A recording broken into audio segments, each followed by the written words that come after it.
Hello you all, welcome to the channel. We are discussing the sound, class 9 science chapter of physics, in which we had already done all the things regarding to that, and we have to start from the related terms on the refraction of the sound. ठीक है? So from starting from very first topic is reverberation. In previous lecture we had also done what a reverberation and how we reduce the reverberation. Okay, so reverberation is जानने से पहले हमको ये पता होना चाहिए कि हमारे साउंड में हमारे ईयर में जो परसिस्टेंस होती है साउंड की वो किस वजह से होती है। वो हमारे रिपीटिशन ऑफ रिफ्लेक्शन की वजह से होती है। ठीक है, so persistence of the sound is due to the repeated reflection. And अगर यहाँ पे रिवर्बरेशन होती है और अगर वो छोटे अमाउंट में होती है तो बहुत डिजायरेबल होती है। Reverberation is nothing but is type of echo. ठीक है, it is type of echo which repeated sound you can hear in your ear. So अगर ये small amount में होती है तो बहुत desirable होती है, it is very desirable. But when it is in the very large amount then it led to the lot of confusions. ठीक है, हमारे excess reverberation हमें बहुत सारे overlapping में दे देते हैं साउंड की, जिसकी वजह से हमें confusion बहुत सारी हो सकती है। इसको reduce करने का बहुत सारे मेथड होते हैं, बहुत सारे साउंड एब्जॉर्बेंट मटेरियल्स को यूज कर सकते हैं। आप यहाँ पे देख सकते हैं, there are some listed below like curtains, carpet, cushions, rough ceiling wall. There are some wooden cover also that are present in the theater to reduce the refraction reverberation. Okay, so अब next हम बढ़ते हैं इसके आगे, that is application of multiple reflection. अब इसका application क्या क्या होता है, देखो इसमें एक हम इसमें मेगाफोन और हॉर्न्स में यूज करते हैं और स्टेथोस्कोप्स में यूज करते हैं। ठीक है, और भी हैं, पहले इन दोनों के बारे में जानते हैं। इनका क्या होता है, मेगाफोन्स किस तरीके से वर्क करते हैं, कोनिकल शेप के होते हैं। तो मान लेते हैं ये कोनिकल शेप के हैं, कुछ इस टाइप के होते हैं ना मेगाफोन्स हमारे। अब ये मेगाफोन्स में जब हम यहाँ से कुछ भी स्पीक करते हैं, when we are speaking from here, तो वो कुछ इस तरीके से होके निकलता है। ठीक है, अब इस तरीके से वो हो जाएगा तो इट उसकी वेवलेंथ इससे बहुत ज़्यादा बढ़ जाती है, जिससे हम इसको बहुत दूर तक भेज सकते हैं। सो इस तरीके से मेगाफोन्स और हॉर्न्स में ये एप्लीकेशन वर्क करता है, और ये जो हमारी साउंड एनर्जी को है बहुत हाई, और हमारी साउंड एनर्जी को एक्चुअली कंजर्व भी काफ़ी देर तक रख सकता है। इस तरीके से हमारी साउंड एनर्जी कंजर्व भी रहती। ठीक है, यहाँ पे लिखा है साउंड एनर्जी रिमेन कंजर्व। अब स्टेथोस्कोप में क्या करता है, ये स्टेथोस्कोप जो है ना हमारा हमारा एक ऐसा इंस्ट्रूमेंट है, मेडिकल इंस्ट्रूमेंट है, जिससे हम हार्ट और लंग्स की हार्ट बीट्स को सुन सकते हैं ना। हम अपने हार्ट और लंग्स की बीट्स को सुन सकते हैं स्टेथोस्कोप की हेल्प से, और ये भी सेम मेगाफोन्स के तरह ही यूज होता है। अब हमें साउंड बोर्ड्स के बारे में पढ़ना है, हम साउंड बोर्ड्स के बारे में पढ़ेंगे। पहले तो साउंड बोर्ड्स होते कौन क्या हैं, देखो साउंड बोर्ड्स कैसे होते हैं। The concave shaped sound boards place behind the source of the sound after the multiple reflection sound get uniformly distributed throughout the hall. अभी देखो ये यहाँ पे हमारा स्पीकर होता है।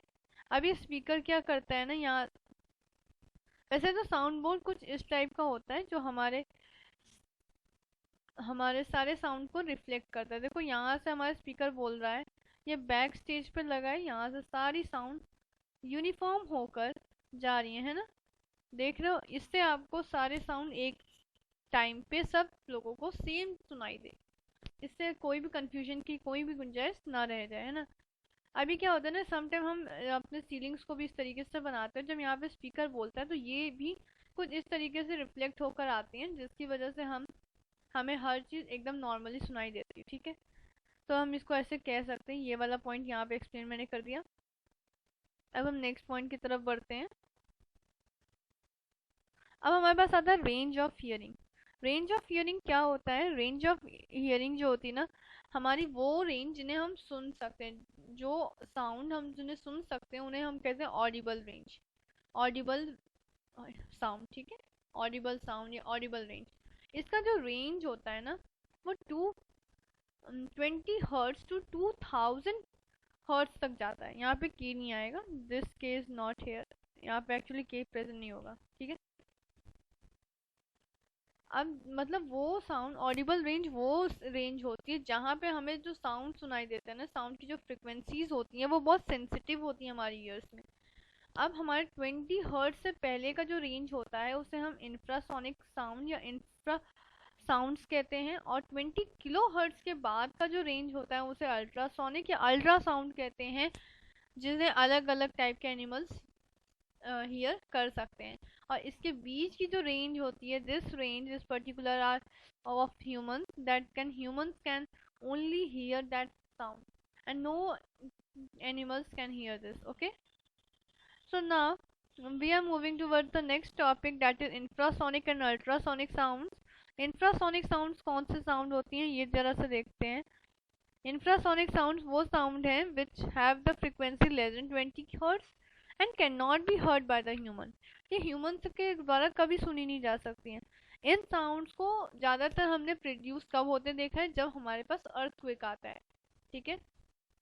इन साउंड को भी बहुत सारे एनिमल्स प्रोड्यूस कर सकते हैं, जैसे राइनासोरस हो गया, एलिफेंट, वेल, और इन्हीं साउंड्स को हमारे जो एनिमल्स होते हैं वो सुन भी सकते हैं, जैसे हमारे कैट्स हो गए, डॉग हो गए, काऊ हो गई, ये सब साउंड सुन सकते हैं। इसलिए इनको अर्थक्वेक से पहले ही पता चल जाता है कि अर्थक्वेक आने वाला है, and they are very restless to move here and there. Okay, अब हमारा ठीक है, ये राइनोसोरस, एलिफेंट और वेल हमारे इन टाइप के साउंड्स को प्रोड्यूस करते हैं, ये प्रोड्यूस करते हैं, they never heard such sounds. Okay, ultrasounds वो साउंड्स होते हैं जिनकी फ्रीक्वेंसी 20 किलो हर्ट्ज से ज़्यादा होती है, और ये भी ह्यूमन रेंज से बाहर होता है, ऑडिबल रेंज से ये भी बाहर होता है।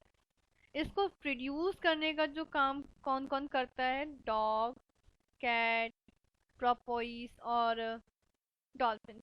ये पोर्पोइस आपने सुना नहीं होगा, ये एक एनिमल ये भी है, जस्ट लाइक टर्टल, कुछ वैसा आप समझ सकते हो, ठीक है। You can also search on the Google and you can also know about that. Up children up to 5 year of age as well as dog can hear the ultrasound. देखो ultrasound जो होती है, अल्ट्रासोनिक साउंड जो होती है, हमारे dogs produce करते हैं और वो सुन भी सकते हैं। ये एक एक्सेप्शनल केस है। ह्यूमन में जो बच्चे होते हैं, जो 5 ईयर्स से छोटे होते हैं, वो भी साउंड सुन सकते हैं, ठीक है। लेकिन लेकिन लेकिन लेकिन याद रखना है कि जो हमारे कैट्स होते हैं वो इंफ्रासाउंड सुन सकते हैं और प्रोड्यूस कौन सी करते हैं, अल्ट्रासाउंड को प्रोड्यूस करते हैं, ठीक है। अब हमको नेक्स्ट टॉपिक पढ़ना है। अब हम लोग नेक्स्ट टॉपिक पढ़ते हैं, application of sound. Application of ultrasounds कौन क्या होते हैं, हम इसको क्लीनिंग में यूज़ करते हैं, क्लीनजिंग में यूज़ करेंगे। अब देखो कैसे करेंगे, हम मैकेनिकल पार्ट्स जो बहुत डिफ़िकल्ट होता है क्लीन करने में ना, वो हम अल्ट्रासाउंड की हेल्प से क्लीन कर सकते हैं। जैसे स्पाइरल ट्यूब हो गई, और शेप मैकेनिकल पार्ट, कुछ कुछ ऐसे मैकेनिकल पार्ट्स होते हैं जहाँ पे हम कुछ नहीं क्लीन कर पाते हैं, है ना। उनके उसको कैसे साफ करेंगे, तो क्या करते हैं, पहले हम उन्हें क्या करेंगे, उन्हें हम डिप करेंगे, उन पार्ट्स को हम डिप करते हैं क्लींजिंग सोल्यूशन में, और फिर हम उसमें अल्ट्रासाउंड को पास कर देते हैं। इसकी इतनी हाई फ्रिक्वेंसी होती है कि ये बहुत तेज़ी से शेक करने लगता है, और जो शेक करने की वजह से उसका जो डस्ट, ऑयल, ग्रीस या कुछ भी होता है, वो सब का सब उस वाटर में, उस सोल्यूशन में चला आता है, और वो एकदम क्लीन हो जाता है। In this way we are using the ultrasound in our cleaning of the mechanical parts. Machine parts को हम इस तरीके से यूज़ करते हैं। आया समझ में। अब हम मेडिकल फील्ड्स में भी इसका बहुत अच्छा यूज़ होता है। देखो सोनोग्राफी में होता है। अब ये सोनोग्राफी में कैसे यूज़ होता है, the techniques in which the ultrasound is sent to the different organ on the reflection of these sound waves obtain an electric signal on the ultrasound scanner. Sonography क्या होती है? Sonography is just like your ultrasound, ठीक है, ultrasound हम इसे कहते हैं ना, सोनोग्राफी, ठीक है। और अभी क्या करते हैं ना, हम जब इसमें अब किसी अपने जिस बॉडी ऑर्गन को हमें चेक करना होता है उसमें हम क्या करेंगे, इन साउंड को भेजेंगे। जब इन साउंड को भेजेंगे तो कुछ इलेक्ट्रिकल सिग्नल्स प्रोवाइड करेंगे और वो अल्ट्रासाउंड स्कैनर पे रिफ्लेक्ट होगा। और जब अल्ट्रासाउंड स्कैनर पे रिफ्लेक्ट होता है तो वो उसी तरीके से होता है कि जिस शेप में वो पूरा ऑर्गन डिजाइन होता है, ठीक है, जिस और वो वही एग्जैक्ट शेप हमें वहां पे नजर आती है, ठीक है। अब ये कैसे होता है मैं आपको थोड़ा सा बताती हूँ। देखो, अगर मान लो मेरे पास कोई और शेप ऑर्गन है, लेट सपोज ये हमारे पास स्कैनर होता है।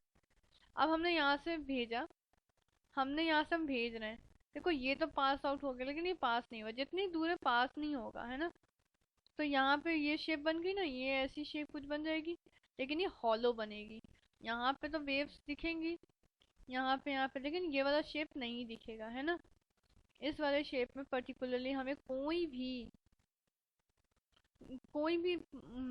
रेज नहीं दिखाई देंगे, तो हम यहाँ से डिसाइड ये समझ सकते हैं कि ये ऑड पार्ट है कि नहीं, यहाँ पे कोई प्रॉब्लम तो नहीं है, ठीक है। इस तरीके से मेडिकल फील्ड में इसका यूज करते हैं।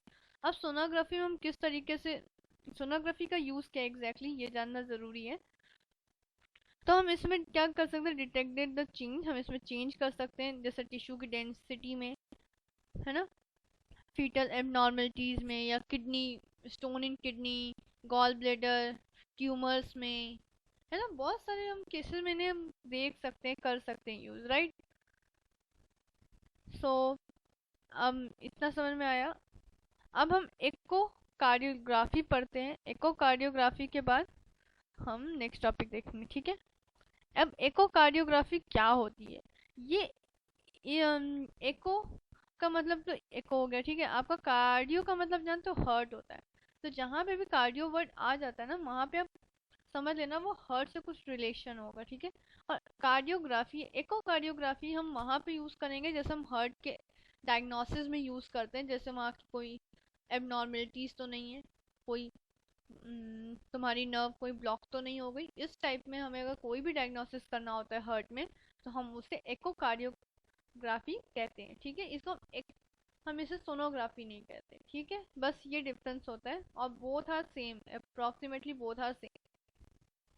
अब अल्ट्रासाउंड को हम यूज करते हैं अपने स्टोन्स, जो किडनी में जो स्टोन होते हैं उन्हें क्रश करने के लिए भी यूज किया जाता है, और जिन्हें हम फ्लश आउट कर सकते हैं ड्यूरिंग द यूरिनेशन, ठीक है। इतना तो क्लियर है। अब हमें application of sound in the industries पढ़ना है, ठीक है। अब हम इंडस्ट्रीज के बारे में पढ़ते हैं, अल्ट्रासाउंड को हम इंडस्ट्रीज में कैसे यूज करते हैं। तो देखो ट्रांसमीटर्स, यहाँ देखो इस ट्रांसमीटर्स है, ये ट्रांसमीटर यहाँ पे हो गया, ये डिटेक्टर हो गया। मान लो ये कोई तुम्हारा डैम्प है या कोई भी मेटल ब्लॉक है, let's say this is metal block, और यहाँ पे कोई क्रैक है बीच में कोई, है ना। अब यहाँ पे हमने भेजा सारे हम इसमें रेस प्रोवाइड कर रहे हैं, लेकिन जहाँ पे आपको डिटेक्ट नहीं हुआ, देखो ये वाला एरिया बिल्कुल डिटेक्ट नहीं होता है। जब ये अगर डिटेक्ट नहीं हुआ दिस मीन यहाँ पे कुछ प्रॉब्लम है, तो बस ये वाला यहाँ पे पार्ट वो एग्जैक्टली कट करेंगे और फिर उसको सही कर देंगे, ठीक है। तो इस ट्रांसमीटर का मतलब क्या होगा, ये ट्रांसमीटर क्या काम करेगा, ये सेंड करेगा हमारे अल्ट्रासाउंड्स को, और जो डिटेक्टर होगा ये आपके रिसीव करेगा अल्ट्रासाउंड्स को। तो reason in detector which does not receive transmitted wave show the region of crack or in the metal block, ये तो मैंने आपको बताया है ना। और आप लोग ना इसके स्क्रीनशॉट्स लेते रहिएगा जिससे आपको हेल्प मिले। अब हम ultrasound use by the bats. अब बैट्स किस तरीके से अल्ट्रासाउंड का यूज करते हैं, ये एकोलोकेशन में यूज करते हैं। व्हाट इज एकोलोकेशन, अभी बताते हैं। ये क्या करते हैं, एकोलोकेशन टू लोकेट द डिस्टेंस और साइज ऑफ द प्रे। एकोलोकेशन की हेल्प से ना ये अपने प्रे का साइज, लोकेशन, डिस्टेंस सब कुछ इससे आइडेंटिफाई कर सकते हैं। ये अपने साउंड बैट्स क्या करते हैं, साउंड वेव्स को भेजेंगे, और इसीलिए ये रात में भी चलते ना, तो इन्हें कभी भी दे नेवर एग्जैक्टली वो कभी टकराते नहीं है किसी भी पोल से या किसी भी ट्री से, यू नेवर सीन सच, है ना। और वो इवनिंग में ज़्यादा इजीली कर पाते हैं, इसलिए वो ऐसा करते हैं। और इससे क्या होता है कि वो अपने प्रे से बच जाते हैं, उन मरने से बच जाएंगे। They even save themselves from any of danger, right. Bats send the ultrasound squeeze which fall on the prey and get reflected, which are heard by them. और वो जितना जल्दी आएगा उसको इनको समझ में आ जाएगा कि पास है, और जितना दूर से आएगा उनको समझ में आएगा कि वो काफी दूर है ना। और अगर पास होगा तो तुरंत अपना वो चेंज कर लेंगे डायरेक्शन, है ना। ऐसा कर सकते हैं बोलो। तो ये आप इसकी स्क्रीनशॉट ले लेना जिससे आपको इजी पड़े। अब हम हमारा सोनार सिस्टम है, ये एक अच्छा टॉपिक है सोनार सिस्टम। इसके बाद हमें ईयर पढ़ना है जो हम उसको नेक्स्ट लेक्चर में पढ़ेंगे। सोनार का फुल फॉर्म होता है साउंड नेविगेशन एंड रेंजिंग, ठीक है। सोनार एक ऐसा डिवाइस है used for the ultrasound to determine the depth of the sea, to locate the underwater object like underwater hills, valleys, sunken submarine, icebergs, etc. Echo ranging techniques, the techniques in which the ultrasound is used to determine the direction, distance and speed of the underwater object. ठीक है। देखो ये transmitter को हमने T से denote किया यहाँ पे, डिटेक्टर को हमने यहाँ पे डी से डिनोट किया, ठीक है। अब देखो ये आपका ट्रांसमीटर ने कुछ साउंड भेजी। मान लो यहाँ पे अंडर वाटर ऑब्जेक्ट रखा था, ये आपका सी बेड है। यहाँ से रिफ्लेक्ट बैक हुआ और जितनी देर में गया उसका टाइम ड्यूरेशन इन्होंने नोट किया, इसकी वेलोसिटी भेजते वक्त नोट कर ली, और डिस्टेंस का फॉर्मूला हमें पता होता है दिस थिंग, और उन्होंने बस ये लगाया और इन्होंने तुरंत कैलकुलेट कर लिया कि कितनी डेप्थ में ये चीज़ अवेलेबल है। इन द सेम हमने बहुत सारी चीज़ों को सुना है कि जो हमारे अंडर वाटर दब गई हैं, है ना, अंडर वाटर हो गई हैं, राइट। जैसे हमने अभी टाइटैनिक का सुना था, राइट। टाइटैनिक कैसे क्रैश हो गया एंड उसके किस तरीके से उसके पार्ट्स को हमने आइडेंटिफाई किया, ये सब का सब टेक्निक, इस सब का वर्क जो था सोनार सिस्टम की वजह से ही किया गया था। इसकी आइडेंटिफिकेशन भी हमने सोनार से ही की थी। Hope you are liking the video. If you are liking the video, then don't forget to like the channel, and don't forget to subscribe the channel, okay। अब आप लोगों को मैं एक चीज़ बता दूं कि आपको इसके स्क्रीनशॉट लेते रहना है, क्योंकि आपको एग्जामिनेशन पॉइंट ऑफ व्यू से बहुत इंपॉर्टेंट है। इसमें से 1 मार्क्स के क्वेश्चंस बन सकते हैं, तो जब 1 मार्क्स के बनेंगे तो ये सारी चीज़ें पता होनी चाहिए, तभी हम आंसर दे पाएंगे, ठीक है। I hope you are enjoying, and I hope that you are understanding these all things. So thank you for attending the class.